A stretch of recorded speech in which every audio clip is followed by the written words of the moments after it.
Добро утро, почитувани гледачи. Ново издание на емисијата Фактор здравје. Темата ја посветуваме на дарување матични клетки, а со дарувањето матични клетки спасуваме многу животи. Сето она што треба да го знаеме, да допре како информација до сите нас, ќе го слушнеме од доктор Мери Киријас, вонреден професор по имунологија од Институтот за имунобиологија и хумана генетика при Медицинскиот факултет во Скопје. Добро утро и добре ни дојдовте, доктор Мери, во Фактор здравје. Добро утро, драго ми е што сум тука. Благодарам на поканата. Така, ќе го искористиме овој момент и оваа емисија да допреме што поголем број од нашата популација кои што се наши редовни гледачи, да ги запознаеме одблиску што значи дарувањето матични клетки, зошто, како се станува дел од регистарот, македонскиот регистар на дарување, односно на матични клетки, зошто да дарувате, зошто е важно да бидеме сите хумани да спасиме живот. Може ли на почеток што значи трансплантација на матични клетки или коскена срцевина? Така, тоа е постапка со која што всушност ги заменуваме болните матични клетки на пациентите со здрави од некој дарител. И сега тоа е постапка која што всушност има за цел лечење на тешки хематолошки заболувања, како што се леукемиите, апластични анемии, некои примарни имунолошки недостатоци и така натаму, кога всушност или се болни или ги нема матичните клетки кај пациентите. Па со оваа постапка всушност ние овозможуваме излекување на ваквите пациенти. Така. Ќе погледнеме блок реклами, па по-детално се ќе објасниме околу оваа тема која обработуваме утрово. Останете со нас, почитувани гледачи, следете не до самиот крај, повелете, јавете се, поставете прашање или може да дадете и ваш коментар за сето ова за кое што зборуваме.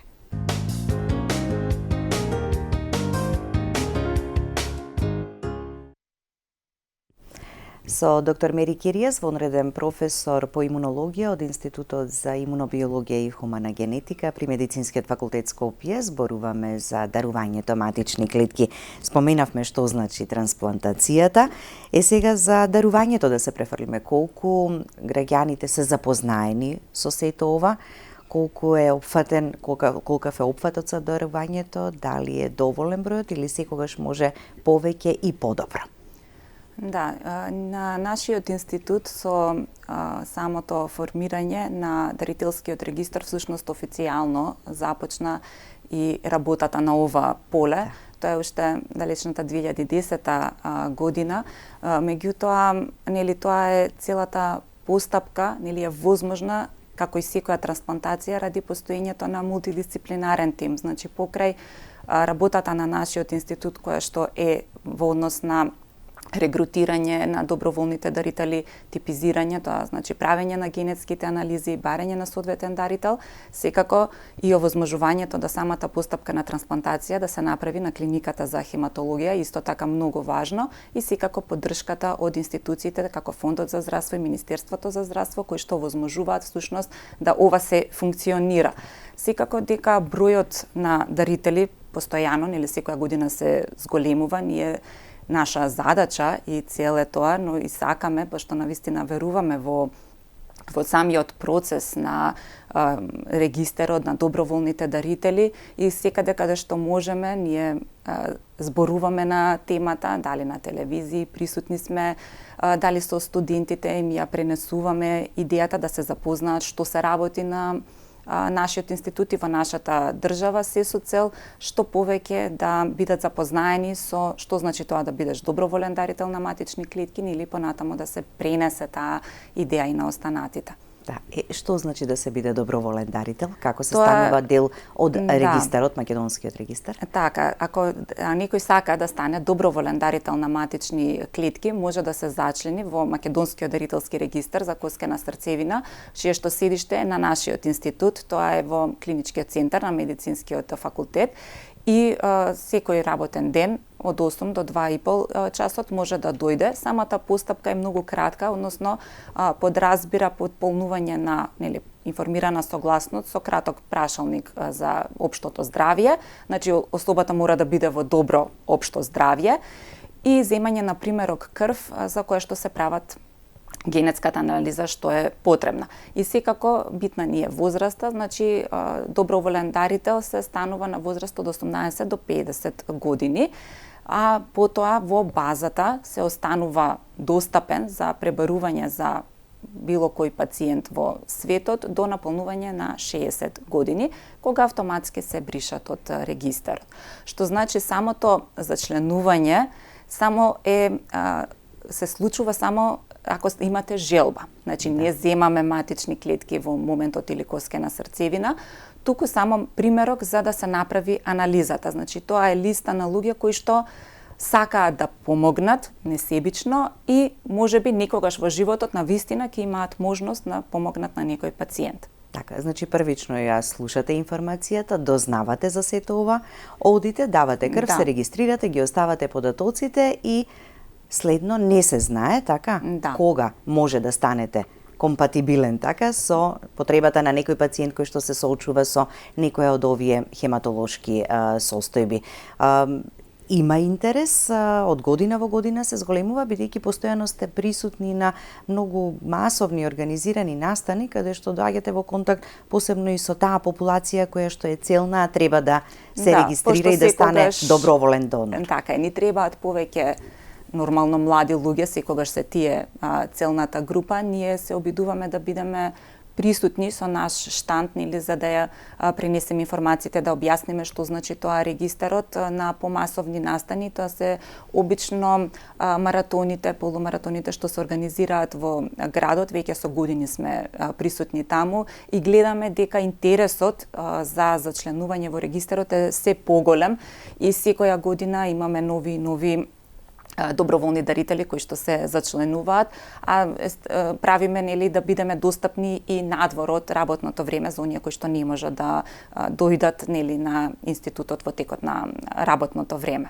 А сакат сепак да се зачленат во регистарот. Така, и како поединци, и како институции, така, ако пројават иницијатива, секогаш сте отворени, така, да им излезете во пресред, за дали да се дојде таму, дали ќе одите вие како тим, така, за да се земат примероците од крвта и да се впишат податоците. Така е, во текот на годините сме оделе и во други градови, на институции, на факултети, да држиме предавања за да објасниме разни фирми каде што имало заинтересирани, ако има заинтересирани поголема група на луѓе кои што сакаат да се зачленат, не контактираат, па заедно договараме термин да дојдеме, одржуваме кратка обука, едукација, нели да објасниме што е тоа дарителски регистар, да се запознаат, а потоа и да им даваме можност да се зачленат на сите оние кои што не можат да дојдат до нашиот институт. Така, македонскиот дарителски регистар е дел од светскиот.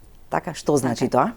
Така, во секоја земја има национален дарителски регистар кој што ги прибира податоците, односно е задолжен за да регрутира доброволни дарители и да ги типизира, значи да ја прави таа анализа и да има една листа на резултати, нели шифри дарители со резултати, кои што сите се спојуваат во една заедничка база, тоа е светскиот регистар на доброволни дарители, кој што ги обединува сите регистри во светот, се со цел, нели, кога ќе ги собереме резултатите од сите, само зголемуваме шансите да можеме да најдеме доброволен дарител кој ќе биде идентичен со било кој пациент во светот на кој што му треба трансплантација. Па така и ние сме дел од овој светски регистар и нашите дарители се достапни за пациенти од други земји, но исто така, што е поважно, сите тие дарители се достапни за нашите пациенти, бидејќи се вкупно во светскиот регистар, значи во светски рамки има над 40 милиони регистрирани доброволни дарители, што е навистина импресивна бројка и навистина ние за голем дел од нашите пациенти успеваме да најдеме дарител пребарувајќи во овој светски регистар. Да. Прво кога се бара дарител, така се тргнува од најблиското обкружување во семејството, но доколку тука не се успее, така тогаш веќе се пребарува по светските регистри. Така е. После иницијалната обработка на пациентите на клиниката за хематологија, каде што всушност се поставува индикацијата најчесто дека на некој пациент му е потребна трансплантација на матични клетки, првиот чекор е да видиме дали во најблиската фамилија, најчесто тоа се браќа и сестри, може да најдеме идентичен дарител во таа генетска анализа што ја правиме, тоа е HLA типизација. Тоа се молекули што ги има на површината на сите клетки. Тие се важни во презентирање на антигени од бактерии и вируси на нашите имуни клетки. Значи, тие имаат задача во клеточниот имунитет. Меѓутоа, тие со цел да можат да ги презентираат сите овие антигени од вируси и бактерии кои што ги има илјадници, и нив ги има илјадници. Што значи дека ние сите имаме различни ХЛА молекули, значи гените ни се различни, односно има илјадници различни типови, а ние анализираме само 10 во 5 локуси, што значи дека во сите тие треба да најдеме двајца што се идентични. И веројатноста е од 1 према 100.000 до 1 према милион, има одредени што се почести, одредени што се поретки. Најголеми се шансите нормално во фамилијата, затоа што ние тие молекули ги наследуваме од нашите родители и шансите да еден брат или сестра бидат идентични се околу 30%, што значи дека од сите пациенти околу 30% имаат идентичен брат или сестра кој што може да биде дарител на матични клетки. Меѓутоа, останува една поголема група од 70% пациенти кои што немаат идентичен дарител во фамилијата и во таа ситуација се ангажира дарителскиот регистер кој што почнува со пребарување први во нашиот регистер, а потоа и во светскиот регистер со цел да најдеме идентичен дарител. Ама таа соработка така безпрекорно се Секако, изведува, нели, и потоа целата процедура која што треба до крај да се изведе. Така е, нашите институции се постојано во координација за да секој пациент биде навремено истретиран, анализиран и да можеме да најдеме, нели, и термин кој што ќе го одговара и за пациентот да дојде во ситуација кога може да прими трансплантација, а исто така ние од страната на дарителот да одговара терминот за да може, нели, да се случи трансплантацијата. Така. И повторно ќе се вратиме на она да ја подигнеме свеста и да има што поголем број луѓе кои што ќе станат дел од дарителскиот регистар, односно на македонскиот дарителски регистар. Со самото тоа е доброволно, така станувате дел од тој регистар. Не значи дека ќе дарувате во моментот матични клетки или кога ќе дојде моментот да биде компатибилен, може би ќе се смени здравствената состојба негова, повторно се прават испитувања, повторно се прашува тој што веќе влегол во регистарот дали се согласува да дарува клетки матични. Така е, самата процедура е малку подолга и посложена, токму заради природата на овие ХЛА молекули што не ни дозволуваат, нели, секогаш лесно да најдеме дарител и единствен спас, тоа е видено, е дека да имаме податоци за оваа генетска анализа од што поголем број на луѓе, така само ги зголемуваме шансите да најдеме дарител за секој пациент. Што значи дека секој кога се зачленува, всушност ние земаме само примерок како крвна слика да прави, со цел да ја направиме таа анализа и влегува во базата. И со тоа е завршен првиот чекор, односно само има прашалник, нели, мора да биде во општа добра здравствена состојба. И останува во базата до наполнување на 60 години. Меѓутоа, како што спомнавте, секако тоа е доброволно и секој има право во секој момент и да се предомисли, да не контактира ако се предомисли, или ако случајно го побараме, бидејќи, нели, поголемиот дел нема да бидат побарани, можеби некој 10%, 15% ќе добијат втор повик од нас, повеќето нема да добијат, тоа е точно ради тоа различие на овие молекули. Тој втор повик, прво се објаснуваме да се потсетиме, пошто може да биде после 10, после 15 години, може да биде после 3 месеци, нели? Не знаеме кога би бил. А и во зависност од возраста кога се регистрирале, така? Така, да, точно. И затоа секогаш прво објаснуваме да се потсетиме дали се сеќава што беше тоа кога се зачленил и дали се уште стои на идејата која што била првачна дека сака да помогне и да се зачлени, дали се уште е заинтересиран. Доколку добиеме потврден одговор, некогаш сакаат да подразмислат, нели, во однос на моменталната нивна фамилиарна здравствена состојба, даваме и неколку дена да размислат дали се уште сакаат да продолжат со постапката. А доколку се сложат и сакаат да продолжат, тогаш се договараме заеднички, првин да се доаѓа во нашата институција, се зема примерок крв повторно, со кое што ја повторуваме истата анализа, значи секогаш мора да имаме од два независни примероци ист резултат, да сме сигурни дека станува збор за идентичен дарител, затоа што тоа е многу важно за успешноста понатаму на самата трансплантација. И ако тоа се потврди, натаму договараме датум кој што ќе одговара и за пациентот и дарителот, и во тој период обично го имаме некој еден месец, дарителот всушност подлежи на одредени анализи, прегледи да се провери дека е во добра општа здравствена состојба, затоа што само здрав дарител може да дарува, нели, здрави матични клетки. Така.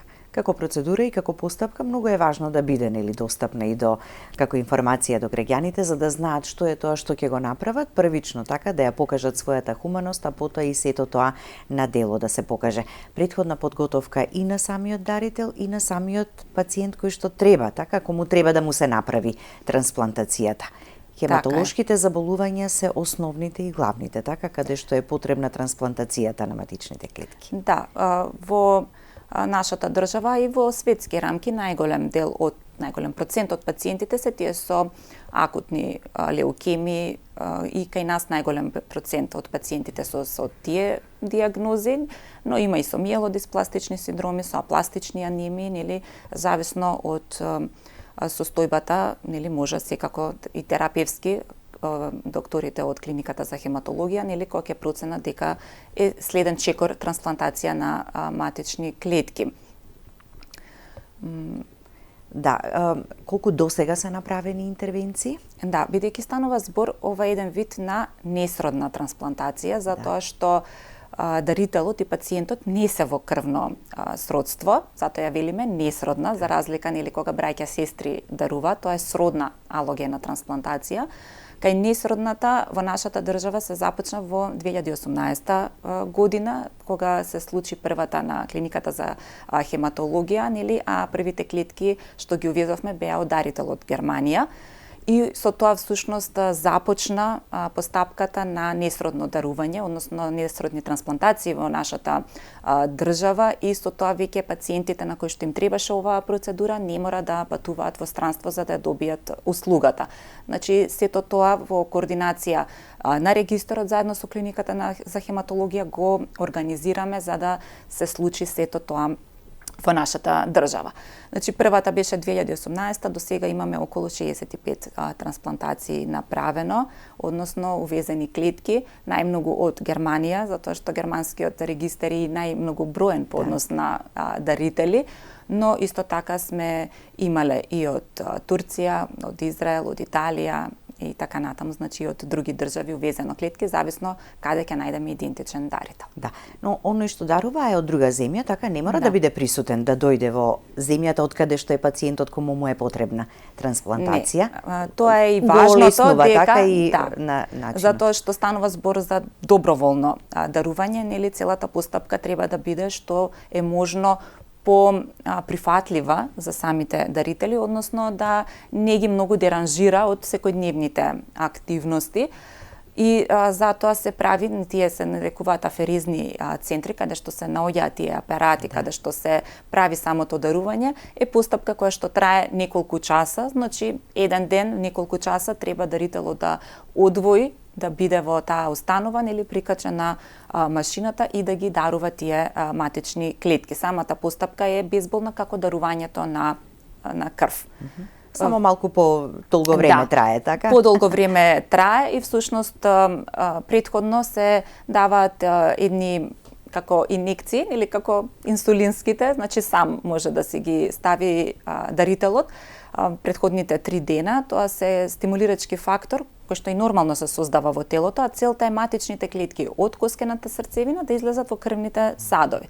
А потоа на апаратот за афереза, како за дарување на крв, од едната рака оди крвта во апаратот, се двојат матичните клетки, а останатиот дел, пошто не е потребен, се враќа на дарителот. И тоа трае неколку часа, а потоа дарителот е слободен да продолжи со своите активности.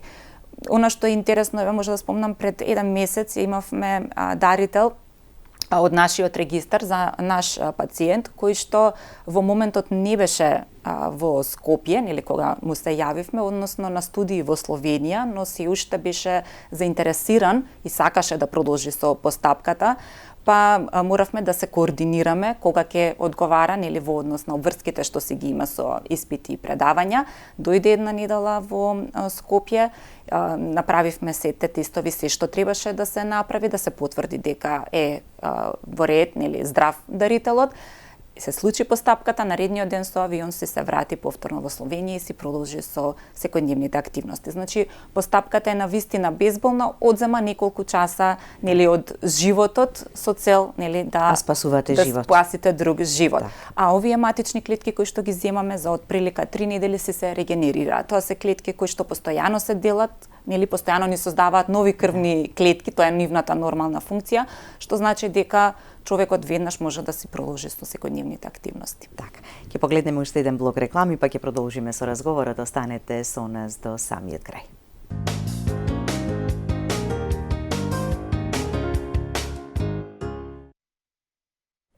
Дајте си разговараме во моментите на пауза за реклами, така со доктор Мери, што и понатаму, нели, да презентираме до нашите гледачи.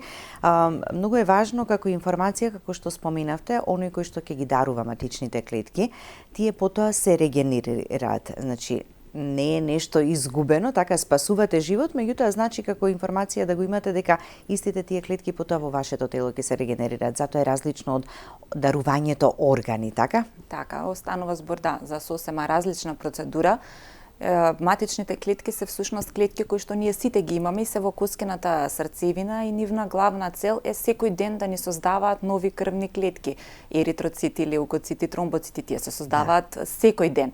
И всушност овие матични клетки ние кога ќе ги даруваме, всушност бидејќи имаат таа способност постојано да се делат и да создаваат нови клетки, нели идентични на себе, ние всушност, односно кај дарителот, тие ќе си се регенерираат. И затоа всушност самата постапка е без компликации, односно без последици по дарителот. Така, за самата трансплантација потоа, нели, кај пациентот на кого му е потребна, тоа веќе на клиниката за хематологија, онкологија, вие овде како Институт за имунобиологија и хумана генетика, така самата постапка, процедура до моментот додека да се донесат матичните клетки од доброволниот дарител до пациентот.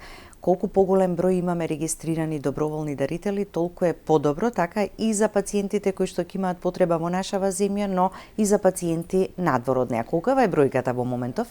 Така е, во моментов бројката на доброволни дарители е околу 7000 и всушност наша цел е нормално, желба е што повеќе да се зголемува тој број. Секако јасно ни е дека најмногу со кампањи, реклами и се зголемува бројот и ние се обидуваме, нели, во нашето, повеќе се зборува колку што можеме да, нели, да стане достапна идејата и да ја објасним идејата што значи тоа дарителски регистар. И всушност со зголемување на бројот ние зголемуваме шансите да за нашите пациенти наоѓаме дарители во нашата земја. Со тоа самата постапка се случува многу побрзо и е по-олеснета и нели тоа е целта. До сега од нашиот регистар 3 дарители дарувале за пациенти што се во нашата земја и сме имале 3 дарители кои што сме ги направиле извоз на клетките за пациенти во други држави. Што значи дека точно така, како расте бројот, ние всушност имаме се повеќе дарители достапни за нашите пациенти. Така.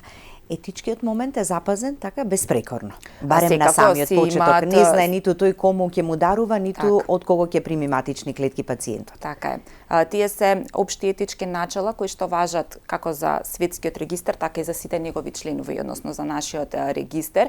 И ние кога комуницираме со дарителите, ние не знаеме кој е име и презиме на дарителот, ние знаеме само возраст, пол и анализите што ни се битни од лабораториски, нели, инфективни маркери, хайлат епизацијата, ние се фокусираме на резултатите, а пациентот нормално го се координира преку лекарите од клиниката за хематологија. И всушност целта е да нема било какви, нели, несоодветни барања или било какви врски помеѓу потенцијалниот дарител, нели да оставиме дека навистина сака, значи да остане доброволноста интактна. Меѓутоа, од кога ќе се заврши процедурата, правилото е од прилика после 1 година, доколку постои желба и кај дарителот и кај пациентот, може да комуницираат или да се запознаат. Па така, односно првиот чекор е со пишување на писмо со кое што изразуваат желба. Значи сме имале дарителот да испрати писмо со кое што објаснува, односно писмо наменето за неговиот реципиент, односно пациентот на кој што ги дарувал матичните клетки, со изразување желба, нели, дали сакаат да се запознаат. Ние го предаваме тоа писмо на пациентите, тие го читаат, размислуваат и нели доколку сакаат да вратат, имаат право, нели ние го проследуваме писмото. Значи кога двете страни се расположени и сакаат да се запознаат, тогаш се открива идентитетот и тогаш нели стапуваат во контакт, како што имавме случај пред неколку години со еден наш пациент, се запозна со дарителот од Германија, дури дарителот дојде тука со фамилијата, се запозна, што се навистина многу убави и ретки моменти кога стварно имате шанса, нели, да го видите и се запознаете со човекот кој што ве спасил, односно дарителот едноставно да свати дека тоа што го направил не било залудно, туку навистина спасил нечиј живот. Така. А и мотото секогаш е, нели, дарувај срцевина, спаси живот, или дарувај срцевина, биди херој. Да, така. Тие се, многу убави символични кои што допираат буквално до секого. Да, целта е да биде јасно дека таа една капка всушност за некого значи живот и навистина спасува живот. Треба само малку желба и малку одвојување од нели своето секојдневие и рутински работи, а за некој може тоа навистина да значи многу и значи многу. И тоа е нешто кое што секојдневно ние го правиме на нашиот институт и на клиниката за хематологија и им ја даваме таа шанса на пациентите со хематолошки заболувања. Хематолошките заболувања не бираат возраст и многу мали деца така се соочуваат со сериозни хематолошки заболувања. Кога беше трагедијата во Кочани, на социјалните мрежи се појави апелот за 10-годишната Викторија на која што е потребна трансплантација на коска на срцевина. И тогаш веројатно во такви моменти на трагедии, на така луѓето се поемотивни и тогаш можеби можеме да ги поттикнеме да ја покажат хуманост. Секогаш кога нели ќе има некој пациент на кој што му е потребно, а за кој што нажалост по пребарувањето нема да најдеме соодветен дарител, ние секако охрабруваме и сме тука секогаш поддржуваме фамилијата, блиските, роднини, пријатели кои што сакаат да помогнат, да може да ги истестираме. Ние на нашиот институт имаме можност да ги изанализираме, ги правиме сите анализи за да може да видиме дали ќе може да се најде соодветен дарител. Па така и во овој случај и во други претходни случаи или доаѓаме заедно со фамилијата или објаснуваме како доди постапката, а потоа нели анализираме и нели ако можеме да најдеме дарител, секогаш сме тука да помогнеме. Колку што можеме. Така, сето она што досега е направено како обезбедување нели доброволен дарител за одреден пациент кому му е потребна трансплантација, успешни беа досега? Секако, секако. Успешноста е на многу високо ниво и затоа и продолжуваме и затоа се прави оваа постапка за да им дадеме втора шанса на пациентите кои што навистина боледуваат од тешки хематолошки заболувања. Ова е на крај последната шанса и затоа се обидуваме да направиме се што можеме, нели да им ја дадеме таа шанса. Така, уште еднаш може ли во кратки црти само да повториме возраста на која што можете да станете дарител на матични клетки, постапката и процедурата, првичниот чекор што треба да се направи, а останатите веќе ги знаат. Првиот чекор е секако да се има желба да се помогне на возраст од 18 до 50 години, или да бидат барем полнолетни, самостојно да одлучуваат и може да дојдат на нашиот институт или да ако не следат на социјалните медиуми, кога ќе имаме некои акции, може да ни се придружат и таму за со цел да се зачленат. Самата постапка подразбира пополнување на информирана согласност со краток прашалник за општата здравствена состојба и земање на примерок крв како за било која крвна анализа, значи ништо повеќе. Со тоа е завршен првиот чекор со кој што влегуваат во таа база, значи како резултати стануваат достапни да се пребаруваат за сите пациенти на кои што ќе им е потребна трансплантација. И со тоа е завршено се што треба да направи еден човек кој што сака да биде дарител. Останатото е наше, ако некогаш понатаму во животот излеза да бидат идентични за некој пациент, повторно ќе ги контактираме и ќе продолжиме понатаму со општите прегледи, здравствената состојба, ако се е во ред, понатаму со самата постапка на дарување. Така, секој работен ден на Институтот за имунобиологија од 8 до 2,5 часот на Институтот за имунобиологија и хумана генетика во рамките на клиничкиот центар во Скопје. Секогаш сите се добродојдени кои што сакаат да се зачленат. Така, да. Да бидеме хумани, бидејќи не знаеме кога нам во животот, така ќе ни притреба вакво нешто. Секогаш да тргнеме од тоа мото и од таа идеја. Да, ова е еден мал чекор што секој од нас може да го направи, а всушност може многу да помогне. Така. Ви благодарам за гостувањето. Ќе продолжиме и понатаму. Отворени сме и ние како Фактор здравје за заедничка соработка со вас за секоја информација да ја пласираме до гледачите, секогаш кога ќе имате нешто за да допреме до нив. Ви благодарам многу и за поканата и за поддршката. Благодарности до вас, почитувани гледачи, за вниманието со кое не следевте. Останете и понатаму со програмата на ТВ24. Имајте убав ден, пријатен викенд и се гледаме повторно во понеделник, истиот термин 9 часот и 15 минути. Фактор здравје со ново издание и нова тема.